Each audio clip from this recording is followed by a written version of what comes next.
নিটোল tata নিবেদিত DBC নিউজের নিয়মিত আয়োজন সংবাদ সম্প্রসারণে সবাইকে স্বাগত জানাচ্ছি। আমি মজুমদার জুয়েল। দিনে বাছাই করা সংবাদ এবং এর পর্যালোচনা নিয়ে সংবাদ সম্প্রসারণে আজ অতিথি হিসেবে অনলাইনে যুক্ত আছেন ইকোনমিক টাইমসের সম্পাদক শওকত মাহমুদ এবং বিশিষ্ট সিনিয়র সাংবাদিক অজয় দাশগুপ্ত। আপনাদের দুজনকে স্বাগত জানাচ্ছি আজকের সংবাদ সম্প্রসারণে। আজকে তো সব কিছু রেকর্ড ছাড়িয়ে গেল। আজকে 112 জন, আপনারা জানেন। এই অবস্থায় শঙ্কার জায়গাটুকু কিন্তু আরও বাড়ছে, দিন দিন বাড়ছে, যদিও বিধিনিষেধের আরও এক সপ্তাহ বেড়েছে। শওকত মাহমুদ, আপনার কাছে জানতে চাই, আর কি ধরনের প্রস্তুতি আমাদের নেওয়া উচিত ছিল বা নেওয়া উচিত? দেখুন, এমনিতে আমরা এই করোনার দ্বিতীয় ঢেউ মোকাবেলার জন্য তেমন কোনো প্রস্তুতি আগে থেকে নিইনি, যদিও আমাদের একটা অভিজ্ঞতা হয়েছিল গত বছরের, কিন্তু আমরা এবার সেই পূর্ব প্রস্তুতি সঠিকভাবে দিতে পারিনি এবং সেই কারণে প্রথম দিকে অনেক অব্যবস্থাপনা হয়েছে, অনেক রোগী হাসপাতালে গিয়ে সিট পায়নি, স্বাস্থ্যমন্ত্রী স্বীকার করেছেন। এবং একই সঙ্গে আমরা দেখেছি যে বিভিন্ন জায়গায় মানুষের চলাচল আরো বেড়ে গিয়েছে যেন মনে হচ্ছে। লকডাউন যেটা, এটা আমার কাছে মনে হয়েছে একটা অঘোষিত কারফিউর মতো। অঘোষিত কারফিউ এই সেন্সে যে সরকারের একজন কর্তা ব্যক্তি বলেছিলেন যে আমরা কাউকে রাস্তায় দেখতে চাই না, এরকম একটা মন্তব্য কারণই আমি সরকার দিচ্ছি। তো এই লকডাউনকে কার্যকর করার ক্ষেত্রে এটা সরকারের পক্ষে সুবিধা হলো, লকডাউন দেওয়া হচ্ছে এটা জনগণের উপর দায় চাপিয়ে দেওয়া। এখন আমরা প্রতিদিন মনোযোগ দিয়ে দেখি জনগণ লকডাউন মানছে কি মানছে না, বিধি লঙ্ঘন করছে, স্বাস্থ্যবিধি লঙ্ঘন করছে, পুলিশ সেই ডিউটি করছে না, এসব কথাবার্তাই আমাদের মূলত। কিন্তু চিকিৎসার যে পর্যাপ্ত ব্যবস্থাটা থাকা প্রয়োজন ছিল, সেই দিকে আমাদের কতখানি মনোযোগ আছে সেটা দেখার প্রয়োজন আছে। কারণ লকডাউনের দেওয়ার অর্থ হচ্ছে যে মানুষের সাথে সংযোগটা কম হয় এবং এই কম সংযোগের কারণে যদি করোনার সংক্রমণটা কমে যায়। কিন্তু আমরা দেখছি করোনার সংক্রমণ উদ্বেগজনক হারে বাড়ছে এবং একই সঙ্গে মৃত্যুর সংখ্যাও বাড়ছে, যেটা আতঙ্ক আছে। এবং এবার আরো একটা সমস্যা হলো যে এবারের করোনা প্রতিরোধের মধ্যে মানবিক সহায়তাটা আমরা প্রথমবার যেরকম দেখেছিলাম সেভাবে কিন্তু মানবিক সহায়তা নেই। সেজন্য মানুষের মধ্যে আহাজারিটা বেশি। এর দরিদ্র নিম্ন আয়ের মানুষেরকে একদম সুবিধা দেওয়া, এই বিষয়গুলো কিন্তু আমি লক্ষ্য করবো যে এবারে তুলনামূলকভাবে অনেক কম। এবং সরকারের পক্ষ থেকেও যে কথাগুলো বলা হয়েছে 36 লাখ পরিবার বা অন্য কিছু, এগুলো আমি মনে করি যে চাহিদার তুলনায় অত্যন্ত অপ্রতিম। এবং প্রশাসনিক ব্যবস্থা যেগুলো নেওয়া হয়েছে, সচিবরা দায়িত্বে আছেন, এসব কথা বলা হচ্ছে। কিন্তু পাশাপাশি আরেকটা বিষয় কেউ কেউ কৌতুক করে বলছে যে এই লকডাউনের 50% হচ্ছে করোনার জন্য আর 50% হচ্ছে হেফাজতকে ঠেকানোর জন্য। এই কথাটাকে নিয়ে আলোচনা আছে, কারণ এই রমজানের শুরু থেকে লকডাউন শুরু হলো সর্বাত্মক ভাবে এবং একই সঙ্গে হেফাজতের নেতাদেরও গ্রেফতার করা হচ্ছে। এখন হেফাজতকে যতদিন না পর্যন্ত সামাল মধ্যে আনা যাবে ততদিন পর্যন্ত লকডাউন চলবে, এই ধরনের একটা কথাবার্তাও আছে। তো আমরা বিষয়টা এইভাবে দেখতে চাই যে লকডাউন আমরা পরিপূর্ণভাবে প্রতিপালন করতে চাই এবং সেখানে পুলিশের পক্ষে একা মানুষকে ঘরে আটকে রাখা এটা সম্ভব নয়। কারণ পুলিশ সারাদিন কতটা গাড়িকে জিজ্ঞেস করবে যে আপনার আইডি কার্ড কোথায়, এই কার্ড কোথায়, এগুলো সব পুলিশের সঙ্গে সম্ভব না। একদিকে গরম, আরেকদিকে রোজা, তো সেটাও পুলিশের জন্য একটা অমানবিক বিষয় হয়ে দাঁড়ায় যে বারবার এইভাবে মানুষকে আটকে রাখা। তো মানুষের পক্ষে নিজস্ব বোধোদয় এবং সরকারের আহ্বানের আন্তরিকতা, সরকার কতখানি আন্তরিক, মানুষ যদি এটা বিশ্বাস করে যে সরকার আন্তরিক ভাবে এটা চায়, তাহলে মানুষ সাড়া দিতে সক্ষম হবে বলে আমি মনে করি। তা না হলে এই বিষয়টা এমনই রয়ে যাবে এবং এর মধ্যে অনেক গুরুত্বপূর্ণ ঘটনা চাপা পড়ে যাবে। যেমন বাঁশখালীতে চট্টগ্রামের 5 জন শ্রমিককে গুলি করে পুলিশ হত্যা করেছে, কিন্তু এ নিয়ে কোনো আলোচনা নেই, এ নিয়ে কোনো যেন ফলো আপ নেই। শ্রমিক কেন মারা গেল এগুলো কিছু নেই। করোনা আছে, করোনা নিয়ে আমরা চিন্তিত, কিন্তু একই সঙ্গে তথ্য প্রবাহটা বন্ধ হয়ে যাবে, এটা আমি মনে করি না যে এটা হওয়া উচিত। কারণ আমাদের সবকিছু জানতে হবে। মানুষ যদি না জানতে পারে তাহলে দুর্যোগ মোকাবেলা করতে পারে না, সামগ্রিক পরিস্থিতিতে সে শক্ত হয়ে দাঁড়াতে পারে না। এটাই হচ্ছে আমার এই মুহূর্তে অজয় দাশগুপ্ত, আপনার কাছ থেকে জানতে চাই। পরিস্থিতিটা মানুষকে বুঝতে হবে যে এই বিধিনিষেধ বলে চলাচলের হোক বা অন্যান্য ক্ষেত্রে হোক, এটা তার নিজের জন্য, তার পরিবারের জন্য, তার স্বজনদের জন্য। এবং সেটা না বুঝলে শুধু ধরেন আইন প্রয়োগ করে বাংলাদেশে সামরিক শাসন যখন ছিল, জিয়াউর রহমান বা এম এরশাদ কার্ফিউ আমরা দেখেছি। কোন অন্য ধরনের শাসনে, গণতান্ত্রিক শাসনে কিন্তু কারফিউ বলবৎ করা এটা সম্ভব না। কাজেই এই ক্ষেত্রে আমি মনে করি যে একটা গুরুত্বপূর্ণ উদ্যোগ থাকা উচিত। আমাদের ৬০-৬৫ হাজার জনপ্রতিনিধি আছে, তাদের ভূমিকাটা আমি তুলনামূলকভাবে কম দেখি। একদল হয়তো বয়স্ক আছেন, মানে রাজনৈতিক নেতাদের মধ্যে আছেন, কিন্তু এই যে পেশাজীবী সংগঠনগুলো, সাংস্কৃতিক সংগঠনগুলো, আইন আদালত অঙ্গনে যারা জড়িত আছে, পরিবহন শ্রমিকদের সংগঠন আছে, এইরকম বহু সংগঠন আছে, রাজনৈতিক দল আছে, বিভিন্ন দল ধরেন দাবি করে যে, বিএনপি দাবি করে যে তারাই দেশের সর্ববৃহৎ রাজনৈতিক দল। তো যখন মানুষ বাঁচানোর প্রশ্ন আসবে, তখন কিন্তু এইখানে আওয়ামী লীগ বলেন, বিএনপি বলেন বা অন্য যারা বলেন, তাদের সবারই সমানভাবে কিন্তু এই ভূমিকাটা নিতে হবে। যে এবং এই ঘটনাটা তো শুধু বাংলাদেশের না, লকডাউন বাংলাদেশে কোনো নিজেরা আবিষ্কার করেনি, এটা মানে বিশ্ব স্বাস্থ্য সংস্থা এবং অন্যান্য অনেক দেশের চিন্তা, বা এমনকি যেখান থেকে শুরু হয়েছে চীন, সেখান থেকে এই লকডাউনটা। এখন চীন বা ভিয়েতনাম যেটা পারে, রেজিমেন্টেড সোসাইটি ওরা। উত্তর কোরিয়া বলা হয় নাকি যে করোনা রোগী হলে হাসপাতালে যে মানে আচ্ছা তুমি নিশ্চিন্ত ভ্যানিশ হয়ে যাও, এরকম মানে রটনা আছে উত্তর কোরিয়া সম্পর্কে। চীন এমন একটা দেশ যারা করোনা, যাদের এখান থেকে ছড়িয়েছে সারা দুনিয়ায় এরকম একটা বলা হয়। এখন যেমন দক্ষিণ আফ্রিকা বা একটা সময় ইউকে ভ্যারিয়েন্ট এটা বলা হতো, তাদেরটা কিন্তু আমরা কখনো মানে যেভাবে ইউরোপ আমেরিকায় কিন্তু পারে না। ওখানে দেন রাস্তায় রাত 12টা 1টা 1:30টা পর্যন্ত নাচ গান না করলে উইকেন্ডে, সেটা তাদের মনে হয় যে জীবন অপূর্ণ। বাংলাদেশের সমাজে এটা সম্ভব না। বাংলাদেশের সমাজে স্বতঃস্ফূর্ততাটা আনতে হবে, এবং এই ক্ষেত্রে আমি মনে করি এই যে ৬০-৭০ হাজার জনপ্রতিনিধি, এই যে সামাজিক সংগঠন, রাজনৈতিক সংগঠন, সাংস্কৃতিক সংগঠন, তাদের আরো উদ্যোগী হওয়া, সেইটা আমার মনে হয় যে এখনকার সময় খুবই জরুরি। এই ক্ষেত্রে গণমাধ্যম এক ধরনের ভূমিকা নিচ্ছে, কিন্তু সমস্যাও দেখি আমরা। গত যদি ২০-২২ ঘন্টায় আমরা দেখি যে একজন চিকিৎসক এবং ম্যাজিস্ট্রেট পুলিশের সঙ্গে কি হলো, এটা নিয়ে গণমাধ্যমে যতটা আলোচনা, আমার তো মনে হয় যে এই আলোচনাটা আমাদের সেট অ্যাসাইড হওয়া উচিত। কোন আলোচনা, আদালত কিন্তু ঠিক কথাই বলছে যে এটা নিয়ে তোমার মাথা, একজন আইনজীবী যখন বলছে যে এটা নিয়ে আলোচনা, বলে যে এটা নিয়ে তোমাদের মাথা ব্যথা কি? ওই নারী কি আদালতে এসেছে যে আমার প্রতিকার চাই? একটা গন্ডগোল হয়েছে, মিটমাট হয়ে গেছে। এই ঘটনাটা নিয়ে পড়ে থাকো না, পড়ে থাকতে হবে যতটা সম্ভব, সবটা পারবো না, যতটা সম্ভব অর্থনৈতিক কর্মকাণ্ড বাঁচিয়ে রেখে, টিকিয়ে রেখে জীবনকে রক্ষা করা যায় আর কি। একটা ভালো লক্ষণ ধরেন, এখন অন্তত এই যে নতুন হাসপাতালটার কথা বললেন, আমার আশা করি যে সপ্তাহখানের মধ্যেই পূর্ণাঙ্গভাবে চালু হয়ে যাবে। তাতে আইসিইউর যে চাহিদাটা, সংকটটা ছিল, সেটা মোটামুটি মিটবে। এই ক্ষেত্রে বা রোগ হলে কোথায় যাব, এই অন্তত একটা জায়গা পাওয়া গেল যেখানে ৩-৪ হাজার রোগীর ধারণ ক্ষমতা আছে। না, আমি একটা জায়গা ১২০০ রোগী মতো ধারণ ক্ষমতা থাকবে সেখানে। ৪,০০০ এখন ১,৩০০ দিয়ে শুরু হয়েছে, ১,০০০ থেকে ১২০০। ১,০০০ রোগী যদি ধারণ ক্ষমতা হয়, অন্তত মানুষের জানা থাকবে। সব হাসপাতালের উচিত তার করোনা বেড কয়টা খালি আছে সেইটা কন্টিনিউয়াসলি গণমাধ্যমের সূত্রে দেশবাসীকে জানানো। আর একটা জায়গা বড় ধরনের সমস্যা রয়ে গেছে, যেটা আমি করোনার শুরু থেকেই বলার চেষ্টা করি, এমন কোন সরকারি হাসপাতাল খুঁজে পাবেন না যার সিনিয়র চিকিৎসক কোনো না কোনো প্রাইভেট ক্লিনিক বা প্যাথোলজিক্যাল টেস্ট সেন্টারের সঙ্গে জড়িত। একজনও পাবেন না।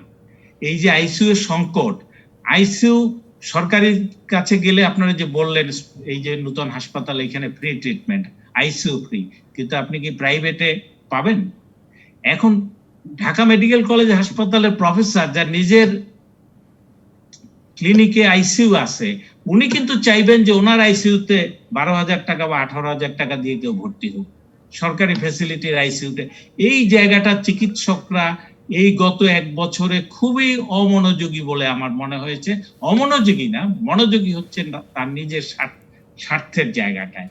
এই বড় জায়গাটা কিন্তু এই ধরনের যখন মহামারী হয় তখন এই সংকীর্ণ স্বার্থ থেকে বের হয়ে আসতে হয়, কিন্তু ব্যবসায়ীরা যেমন বের হয়ে আসতে চাচ্ছেন না,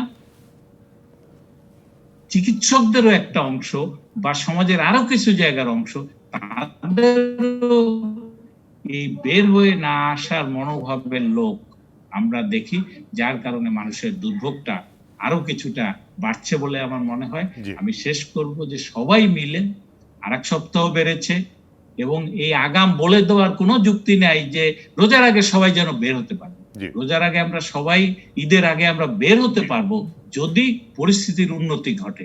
ওই সময় যেন 18 কোটি লোক একসঙ্গে, 17 কোটি লোক একসঙ্গে বের হয়ে যাবে, এইরকম পরিস্থিতি তৈরি না হয়, সেটা প্রত্যাশাটা থাকবে। যে মানুষকে যেন উদ্বুদ্ধ না করি যে তখন সবাই মিলে বের হয়ে পড়বা, যদি পরিস্থিতি খারাপ হয় সেটার জন্য মানুষকে প্রস্তুত রাখা আমাদের সবার দায়িত্ব হতে পারে। অবশ্যই শওকত মাহমুদ, আপনার কাছে আসি, যেটি আসলে অজয় দাসবাবু তো বললেন যে হ্যাঁ, প্রাইভেট হাসপাতালে তো অবশ্যই একটা উদ্দেশ্য আছে, যে সরকারি ডাক্তাররা বিভিন্ন প্রাইভেট হাসপাতালের সঙ্গে যুক্ত, তাদের উদ্দেশ্য থাকলেও আইসিইউ তো খালি পাওয়া যাচ্ছে না। উদ্দেশ্য পূরণ হলেও আইসিইউর সংখ্যা তো বাড়ছে না, সরকারি হাসপাতালগুলোতে বাড়ছে না। আপনি মানবিক সহায়তার কথা বলছেন, মানবিক সহায়তা অনেকে দিচ্ছে না, হ্যাঁ এবার অনেকখানি কম দেখতে পাচ্ছি আমরা। মানবিক সহায়তার জায়গায় যদি আমি এটাও বলি যে বিভিন্ন হাসপাতালে আইসিইউ তো অনেকে দিতে পারতো, সেই জায়গাটিও তৈরি হয়নি, কিন্তু আপনি মনে করছেন কেন হয়নি এই জায়গাটা তৈরি এখনো? আইসিইউ আর যেটা বাড়ানোর কথা ছিল, পরিকল্পনা ছিল, আগে বলা হয়েছিল, কিন্তু সেটা বাড়ানো হয়নি, এবং এক্ষেত্রে স্বাস্থ্য অধিদপ্তরের গাফিলতি অবশ্যই আছে। আরেকটা বিষয় হচ্ছে কি, যখন আমি একটা প্রাইভেট হাসপাতালে একটা মুমূর্ষু রোগীকে আইসিইউ বেড আমি পেয়ে যাই, তখন আমি কিন্তু আর সেকেন্ড অপশনে যেতে পারছি না যে সরকারি হাসপাতাল বা মহাখালী হাসপাতালে গেলে আমি আইসিইউ পাবো। তখন আমি কিন্তু সেই প্রাইভেট হসপিটালে কিন্তু আমি ভর্তি করে দিচ্ছি। সেকেন্ডলি, আমি কিন্তু, আমার ওয়াইফ করোনা আক্রান্ত হয়েছিলেন, একটি সরকারি হাসপাতালে ছিলেন। আমি যতদূর জানি যে ট্রিটমেন্টটা ফ্রি, ট্রিটমেন্ট ফ্রি, কিন্তু ওষুধটা কিনতে হয়েছে। আমি তো জানি ওষুধও সরকারি ভাবে দেওয়ার কথা, কিন্তু প্রত্যেকটি ওষুধ আমাকে কিনে দিতে হয়েছে। তো এখন এখানে বলা হচ্ছে অন্যান্য সরকারি হাসপাতালের মতো চিকিৎসা ফ্রি, চিকিৎসা ফ্রি হলে ওষুধও ফ্রি হওয়ার কথা। গতবার সরকারের পক্ষ থেকে যেভাবে জোরে সোরে বলা হয়েছিল যে প্রত্যেক করোনা রোগীর জন্য চিকিৎসা ফ্রি, এমনকি প্রাইভেট হসপিটাল গুলোকেও কিন্তু অনুদান দেওয়া হয়েছিল রোগীর হিসাবে, এবার সেই কার্যক্রম বলবৎ আছে কিনা এটা নিয়ে আমার একটা সংশয় আছে। গতবার যদি হয়ে থাকে, তো এবার সরকার এই প্রাইভেট হসপিটালের রোগীদের জন্য প্রাইভেট হসপিটাল গুলিকে কোনো হেল্প করছে কিনা, এবং সরকারি হাসপাতালে যারা আছে তাদেরকে টোটালি ফ্রি করার, চিকিৎসা দেওয়ার কোনো ব্যবস্থাটা ইনশিওর করেছে কিনা, এই সম্পর্কে কিন্তু আমরা কোনো ঘোষণা পাইনি। সেকেন্ডলি, মানবিক সহায়তার কারণে আমি বলছি যে সরকারের পক্ষ থেকে যে ধরনের স্টেপ, যে গরিব পরিবারগুলোকে টাকা দেওয়া, কারণ জীবন জীবিকার অবস্থাটা এমন অবস্থায় একটু দাঁড়িয়ে সবাই দাবি করছে, তো সেখানে ঈদের আগে এই রমজানে এটা বাড়তি খরচের চাপ, তো সেই জায়গায় সরকার এটা কিভাবে নিচ্ছে এটা আমার বোধগম্য নয়। এটা এবং থার্ডলি, অজয় দাশগুপ্ত যেটা বলেছেন, একটা পলিটিক্যাল পার্সনদের দ্বারা তাকে ইনভলভ করা, যেটা সচিবরা করা হয়েছে, কিন্তু আমি মনে করি যে এটা বিএনপি গত বছরই কিন্তু প্রস্তাব দিয়েছিল যে একটি দলমত নির্বিশেষে সবাইকে নিয়ে করোনা মোকাবেলায় একটা উদ্যোগ নেওয়া দরকার। এখন সরকারের পক্ষ থেকে কিন্তু ওই পথে হাঁটা হয়নি। সরকার চায় যে সরকার একাই প্রশাসন দিয়ে করবে, এমনকি তার নিজের দলের জনপ্রতিনিধি বা উপজেলা চেয়ারম্যান, এমপি, তাদেরকেও কিন্তু সম্পৃক্ত করছে না সরকার। অতএব রাজনৈতিক দলগুলোকে যদি আপনি এখানে সম্পৃক্ত করেন, যেটার মূল দায়িত্ব সরকারের, যে এলাকায় এলাকায় চিহ্নিত করা, এলাকায় এলাকায় মহল্লায় মহল্লায় পাহারা বসানো এবং ইয়ে করা, তাহলে কিন্তু পুলিশের উপরে চাপ কমে এবং মানুষের পক্ষেও কিন্তু রাজনৈতিক দলগুলোর নেতা কর্মীদের যে সংযোগটা আছে সেটা কিন্তু কার্যকর বা ফলপ্রসূ হয়। কিন্তু সরকার সেই পথে হাঁটছে না। সরকার প্রশাসনিক ভাবে শুধু এই সমস্যাটাকে সমাধান করার চেষ্টা এবং করছে। একই সঙ্গে আমি বলবো জি, যে মানুষের যে মিডিয়াকে যে এই করোনা বিরুদ্ধে সংশ্লিষ্ট করার জন্য যে তাগিদটা গতবার আমরা দিয়েছিলাম, যে মিডিয়া কোনোভাবে সহায়তা করা হচ্ছিল, সেটাও কিন্তু এবার কিন্তু আমরা লক্ষ্য করছি। এটা আমি মনে করি যে একটা অজয় দাশগুপ্ত, আপনার কাছে আসি, যেটি আসলে বলা হলো একটি জায়গায় খুব পরিষ্কার যে প্রথম কয়েক মাস সব জায়গাতেই করোনা চিকিৎসা ফ্রি ছিল, এরপরে সেটা ওপেন করা দেওয়া হয়েছে এবং ওপেন করাটা কিন্তু একটা ফারাক বিশাল। সরকারি হাসপাতালে যে চিকিৎসা যেই মূল্যে হচ্ছে, যেটি শওকত মাহমুদ তার স্ত্রীর জন্য শুধু ওষুধ কিনতে খরচ করেছে, সেই খরচটি প্রাইভেট হাসপাতালে 15 থেকে 20 গুণ বেশি। এটি ব্যালেন্স করা উচিত কিনা? বেসরকারি হাসপাতাল যারা করবে তারা যদি নিজেরা স্বেচ্ছায় মানে এগিয়ে না আসে, মানবিক না হয়, ব্যবসাটাই বড় হয়ে থাকে, যে প্রবণতাটা বাংলাদেশে কিন্তু আছে। শিক্ষা বাণিজ্য হয়েছে, স্বাস্থ্য বাণিজ্য হয়েছে, এটা আমরা অনেক দিন ধরেই এটা নিয়ে উদ্বেগ প্রকাশ করছি। এই জায়গাটা কিন্তু তাদের নজর সমাজ দিবে কিনা, আমাদের যারা সিভিল সোসাইটির দিক থেকে বলি, সমাজের গুরুত্বপূর্ণ অংশ দিক থেকে, তাদের দিক থেকে কিন্তু এই চাপটা আসতে হবে। একমাত্র তাহলেই তারা এই জায়গাটায় হাসপাতালগুলো, প্রাইভেট হাসপাতালগুলোকে তো মানে বলা যেতে পারে, অনুরোধ করা যেতে পারে, কিন্তু রাখবে কি রাখবে না। বাংলাদেশে কিন্তু তারা টিকাটাও, ভ্যাকসিনটাও নিতে চেয়েছে যে আমরা ভ্যাকসিন দেব, আমরা ইম্পোর্ট করব, আমরা, সেটা কিন্তু সরকার খুবই সঠিকভাবে নিয়েছে যে এটা করতে দেওয়া যাবে না। ভারতে কিন্তু এটা করেছে যে বেসরকারি হাসপাতালগুলো, আমাদের দেশে এই এক সময় আমরা ডেঙ্গু টেস্টের জন্য, চিকিৎসা না টেস্টের জন্য আমরা দেখেছি যে ডেঙ্গু হাজার হাজার টাকা নিয়েছে। 92-93 যখন প্রথম ডেঙ্গু হয়েছিল, 4-5-6 হাজার টাকা শুধু পরীক্ষার জন্য যে তার জ্বরটা ডেঙ্গুর টাইপ কিনা। এই জায়গাটা থেকে আমাদের এই মনোভাবটা তো আমরা রাতারাতি বদলাতে পারবো না। যেমন আমরা করোনায় এই লকডাউনে বের হওয়া যাবে না বিনা প্রয়োজনে, সেটা তো আমরা মানুষকে বুঝাতে পারছি না।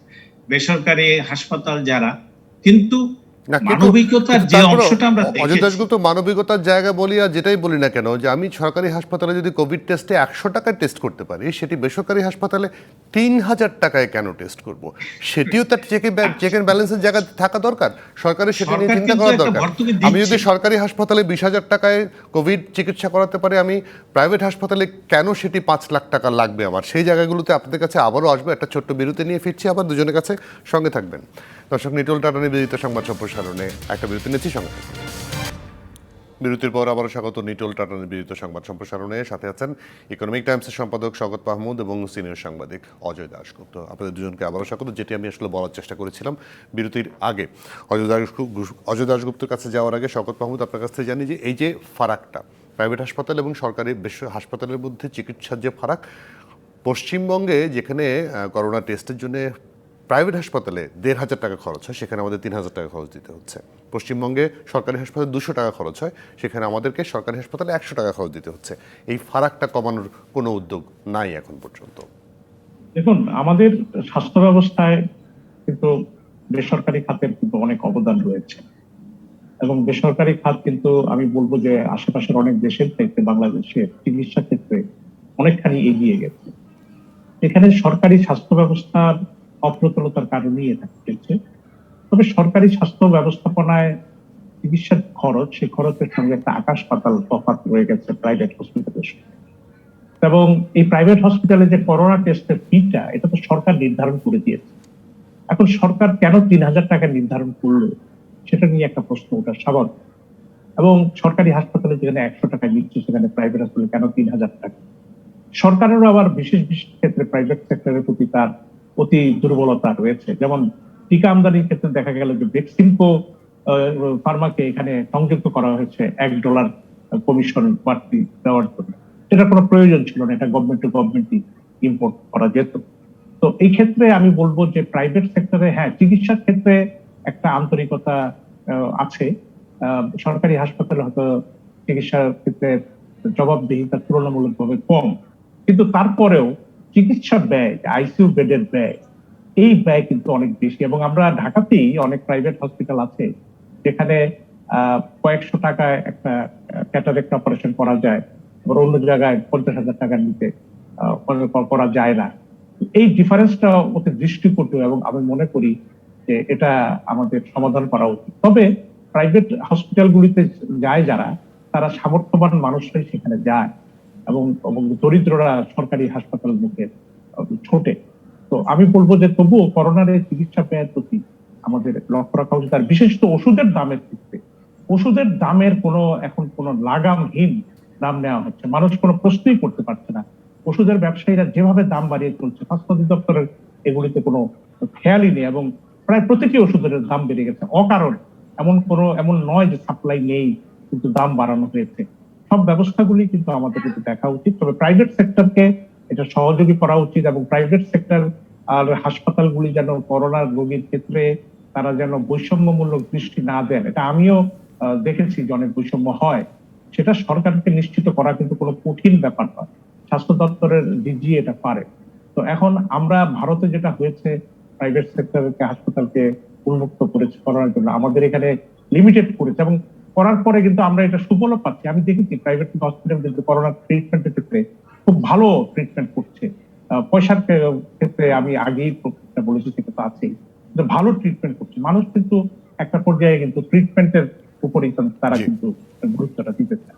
তবে এই ডিফারেন্সটা অত্যন্ত দৃষ্টিকটু, এবং সরকারি হাসপাতালের ডাক্তাররাই কিন্তু প্রাইভেট সেক্টরের হাসপাতালগুলিতে অফ টাইমে তারা সেবা দিচ্ছে। অজয় দাশগুপ্ত যেটি আসলে শুরুতেই বলেছিলেন, অজয় দাশগুপ্ত আপনার কাছে আসি যে এই ফারাকটা কমানোর কোনো উদ্যোগ নেওয়া উচিত কিনা, বা উদ্যোগ নেওয়া গেল না কেন এখনো?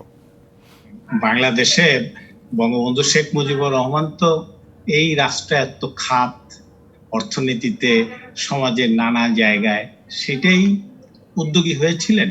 আমাদের সংবিধানেও কিন্তু সমাজতন্ত্র এটা ছিল। বঙ্গবন্ধুর হত্যার মধ্য দিয়ে কিন্তু যারা ক্ষমতায় আসলেন, জিয়াউর রহমান, এইচ.এম. এরশাদ, সেই ধারায় বেগম খালেদা জিয়া, জামাত ইসলাম, তারা কিন্তু এই বেসরকারি খাত, তাকেই সবকিছুর মানে চালিকা শক্তি, সেটা চিকিৎসায় হোক, সেটা শিক্ষায় হোক, সেটা ব্যাংকিং সেক্টরে হোক, সর্বত্রই কিন্তু এই ধারাটা চালু করলেন আর কি। এবং বাংলাদেশের 30-50 বছরের ইতিহাসে কিন্তু প্রায় 30 বছরই এই ধারার যারা প্রবক্তা, তারা দেশ পরিচালনা করেছে, নীতি নির্ধারণ করেছে। স্বাধীনতার পরে রেহমান সোবহান, অধ্যাপক নুরুল ইসলাম, মোশাররফ হোসেন, এরা প্ল্যানিং কমিশনে থাকতে পারলেন না, তাদের বিরুদ্ধে এই সমাজতন্ত্র ইত্যাদি গণমানুষের কথা বলে, মানে মুক্ত চিন্তা নামে এই যে উন্মুক্ত অর্থনীতি, অবাধ মানে অর্থনীতি, লুটপাটের অর্থনীতি যদি বলি, সেই জায়গাটাই কিন্তু বাংলাদেশ চলে গিয়েছে। এবং দুর্ভাগ্যজনক ভাবে আমাদের দেশে গত কয়েক বছরে যদি ধরি, গ্রামের সর্বত্রই কিন্তু এই যে স্বাস্থ্য সেবার এক ধরনের প্রসার কিন্তু ঘটেছে। কমিউনিটি ক্লিনিক বলেছেন, এই যে টিকার ব্যবস্থাটা, আমরা ভ্যাকসিনটা ঢাকায় আমি যেভাবে পাচ্ছি, যে ধরনের রেজিস্ট্রেশন প্রক্রিয়ার মধ্য দিয়ে, গ্রামের একটা সাধারণ মানুষও কিন্তু কোন রকম চেষ্টা তদবির ছাড়া পাচ্ছে। এই অগ্রগতিটা হয়েছে আমাদের ভালো। কিন্তু এই যে ধরনের প্রাইভেট সেক্টর, চিকিৎসায় বলেন, শিক্ষায় বলেন, দুইটা জায়গা বিশেষ করে আমাদের নজরে পড়ে, সেই জায়গাটা কিন্তু আমরা বিআরটিসি বাসে আর এই যে বেসরকারি খাতের বাসে আমরা দেখি যে ঢাকা থেকে কক্সবাজার 3000 টাকা ভাড়া নিয়ে যাচ্ছে। এবং এইটার একটা অংশ আবার দেখা যায় যে চোরাচালানের পণ্য আনা নেওয়ার জন্য বিলাসবহুল বাসগুলো।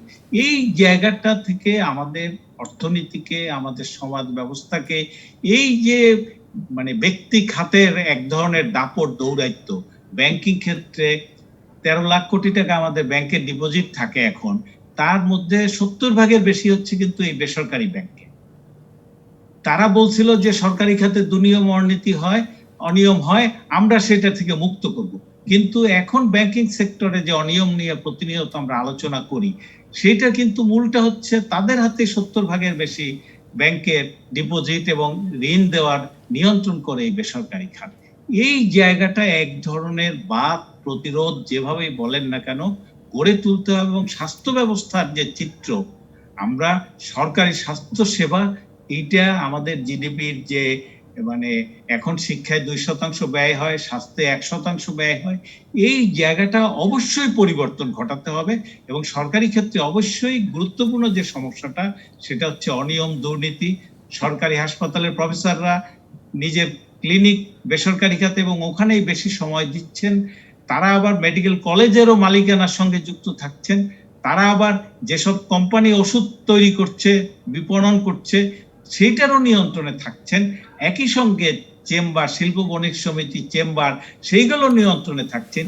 এই জায়গাটা থেকে আমাদের অর্থনীতিকে মুক্ত করা না হোক পুরোটা, কিন্তু একটা নিয়ন্ত্রণের জায়গা আমাদের অবশ্যই নিয়ে আসতে হবে।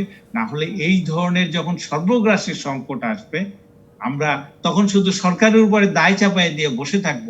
কিন্তু আমরা তো নিজেরাই বলছি যে অর্থনীতি বলেন সবকিছু নিয়ন্ত্রণ করছে বেসরকারি খাত, অথচ দায় চাপাতে যখন প্যান্ডেমিক হলো, কোটি কোটি মানুষের চিকিৎসা সুবিধা দরকার, তখন আমরা বলছি সরকার কিছু করে না কেন। কিন্তু আমরা তো দায় তো নিচ্ছি বেসরকারি খাত থেকে, যে সবকিছু আমরা করব। এবং বেসরকারি খাত যদি এখন 5 টাকার চিকিৎসা 5,000 টাকায় করেন, সেখানে তো মানুষ যেতে পারবে না। এটাই হলো বাস্তবতা। করোনা জি, যেমন শওকত মাহমুদ, একটা জিনিস আপনি শুরুতে বলেছিলেন যে হেফাজত নেতাদেরকে কন্ট্রোল করার জন্য এরকম লকডাউন দেওয়া হয়েছে কেন এটি আপনার সন্দিহান। দলগতভাবে বলা হচ্ছে যে হেফাজত নেতাদেরকে মানে ধর্মীয় নেতাদেরকে উপরে হয়রানি করা হচ্ছে, তাদেরকে গ্রেপ্তার করা হচ্ছে। আপনারা কি মনে করেন হেফাজতের যে কর্মকাণ্ড, যে জ্বালাওপোড়া, যে তাণ্ডব, সেগুলোকে কোনোভাবে সমর্থনযোগ্য? তাণ্ডবের শব্দটার যদি আপনি ব্যাখ্যা এই ঘটনা দিয়ে করতে চান, তাণ্ডবটা দুপক্ষেই হয়েছে, এক পক্ষে হয়। প্রথমে আপনার তাদের উপর হেফাজতের মিছিলের উপর হামলা হয়েছে, পুলিশের গুলি হয়েছে, তারপরে তাণ্ডব হয়েছে। এটা আমি পত্রপত্রিকা পড়ে আমার ধারণা হয়েছে। এখন তাণ্ডবের জন্য আমি তাণ্ডবকে কোনোভাবেই সমর্থন করি না, কিন্তু ঘটনার গভীরে যেতে হবে। মোদির আগমন বিরোধী বিক্ষোভকে যদি এখন সরকার নিজেই সরকার বিরোধী বিক্ষোভে পরিণত করতে চায়, তাহলে আপনার কি করা আছে? এখন হেফাজতকে নিয়ে গভর্নমেন্ট যেভাবে এটা মানে তারা হ্যান্ডেল করছে, আমার কাছে মনে হচ্ছে যে গভর্নমেন্ট একটা ভুল করতে যাচ্ছে রাজনৈতিক ভাবে। কারণ হেফাজত এটা যারা আছে তারা সরকারের কিন্তু পদত্যাগ চাই, কিন্তু এখন তারা মাঝে মধ্যে যে বিক্ষোভ হচ্ছে, এই বিক্ষোভের মধ্যে কিন্তু এসব স্লোগান দিচ্ছে। হেফাজতের তাণ্ডব জি, এই শব্দটা আমি মনে করি একদম যে পরিষ্কার আপনার তাণ্ডবটা কথা বুঝতে পেরেছি, কিন্তু আসলে একদম সময় কম, একদম 1 মিনিট সময় আছে। আমি একটু অজয় দাশগুপ্তের মন্তব্যটাও জেনে নিই। অজয় দাশগুপ্ত, একটু ছোট করে মন্তব্য চাই।